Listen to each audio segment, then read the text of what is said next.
ഞാൻ ജീവൻ്റെ അപ്പമാകുന്നു.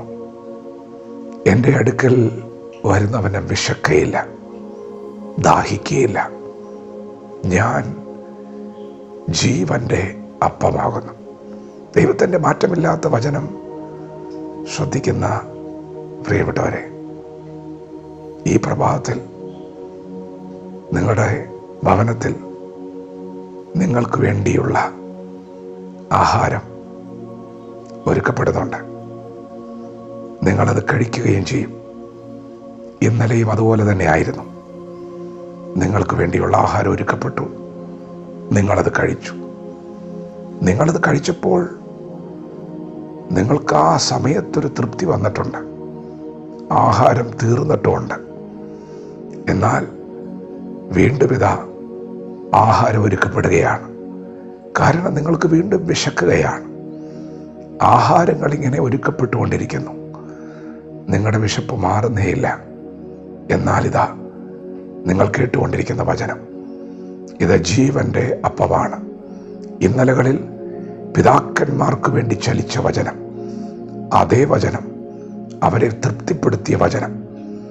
ലോകാവസാനത്തോളം ഞാൻ നിന്നോട് കൂടെയുണ്ട്, നീ പേടിക്കണ്ട, ഞാൻ കൂടെയുണ്ടെന്ന വചനം പിതാക്കന്മാർക്ക് തൃപ്തി നൽകി അവിടെ കൊണ്ട് അവസാനിക്കാതെ ഇന്ന് പകലും അതേ വചനം തന്നെ നിനക്കും നിന്റെ തലമുറയ്ക്കും വേണ്ടി ദൈവം കരുതിയിട്ടുണ്ടെങ്കിൽ ഇത് ജീവൻ്റെ അപ്പമാണ്. പ്രിയപ്പെട്ടവരെ, ദൈവം നിങ്ങളെ അനാഥരായി വിടുകയില്ല. ദൈവം നിങ്ങളെ തള്ളിക്കളയുകയില്ല. ലോകം തരുന്നത് പോലെയുള്ള സമാധാനമല്ല യേശു നിങ്ങൾക്ക് തരുന്നത്. ദാവീദ് ഇത് തിരിച്ചറിഞ്ഞ് അനുഭവിച്ചവനാണ്. എന്താണെന്ന് ദാവീദ് പാടിയത്? കൂരിരുളിൻ്റെ താഴ്വരയിലാണ് ഞാനിപ്പോൾ നിൽക്കുന്നത്, എങ്കിലും എനിക്ക് പേടിയില്ല, എന്നെ നടത്തുന്നൊരിടയനുണ്ട്. ഞാൻ ആടുകളെ നടത്തുന്ന ഇടയനാ, എൻ്റെ ആടുകളെ ഞാൻ നടത്തുന്നുണ്ട്. പക്ഷേ എൻ്റെ ദൈവവും ഒരിടയനാ. അവൻ എന്നെ നടത്തുന്നത് കൂരിരുളിൻ്റെ താഴ്വരയുടെ നടുവിലാണ്. എനിക്ക് പേടിക്കാനൊന്നുമില്ല കേട്ടോ. പ്രിയപ്പെട്ടവരെ, ഇതപ്പമാണ്. നിങ്ങളുടെ വിശപ്പ് മാറ്റുന്ന അപ്പം, ദാഹം മാറ്റുന്ന അപ്പം.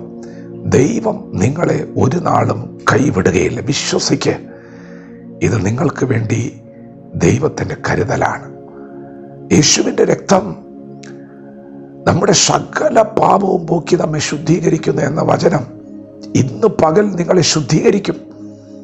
ഇന്നലകളിൽ നിങ്ങൾ ആ വചനത്തിൽ ആശ്രയിച്ചിട്ടുണ്ട്, ഇന്ന് പകലും ആശ്രയിക്കാം. നിങ്ങളുടെ മക്കൾക്ക് വേണ്ടിയും ആ വചനം ചലിക്കും. ഇന്നലകളിൽ പിതാക്കന്മാർക്ക് വേണ്ടി ചലിച്ചിട്ടുണ്ട്. വിശ്വസിക്കുക, യേശു നിങ്ങൾക്ക് തരുന്ന അപ്പം ജീവൻ്റെ അപ്പമാണ്. അത് പഴകിപ്പോകത്തില്ല, തീർന്നു പോകത്തില്ല, അതൊരിക്കലും നാറ്റം വയ്ക്കുകയില്ല.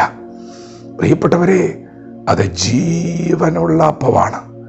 അതിലെന്നും ജീവനുണ്ട്, അതിലെന്നും ചൈതന്യമുണ്ട്. അത് ഇന്നു പകൽ നിങ്ങളുടെ ജീവിതത്തിൽ വെളിപ്പെട്ടു വരും. ജീവനായി, ചൈതന്യമായി, വിടുതലായി വെളിപ്പെട്ടു വരും. യേശു നിങ്ങളെ ഒരു നാളും തള്ളിക്കളയത്തില്ല. നിങ്ങളോട് കൂടെ യേശു ഉണ്ട്. ധൈര്യമായി മുൻപോട്ട് പോക്കോ, യേശു കൂടെയുണ്ട്. നിങ്ങൾ അനാഥരല്ല. നിങ്ങൾക്ക് ഇനിയും യാത്രയുണ്ട്. നിത്യതയിലെത്തുന്നത് വരെ അവൻ കരത്തിൽ പിടിക്കും. നിങ്ങൾ അവൻ്റെ കരസ്പർശനം അനുഭവിക്കും. അമ്മയെ ആശ്വസിപ്പിക്കുന്നത് പോലെ, അപ്പൻ തോളിൽ എടുക്കുന്നത് പോലെ ദൈവം നിങ്ങളെ വഹിക്കുകയും നിങ്ങളെ ആശ്വസിപ്പിക്കുകയും ചെയ്യും. ഇന്ന് പകൽ ആ കരുതൽ നിങ്ങൾ കാണും. ഇന്ന് പകൽ ആ വിടുതൽ നിങ്ങൾ അനുഭവിക്കും. വചനത്തോട് പ്രതികരിക്കാം. ദൈവം നമ്മെ ഓരോരുത്തരെയും പകൽ അനുഗ്രഹിക്കുമാറാകട്ടെ. ആമേൻ.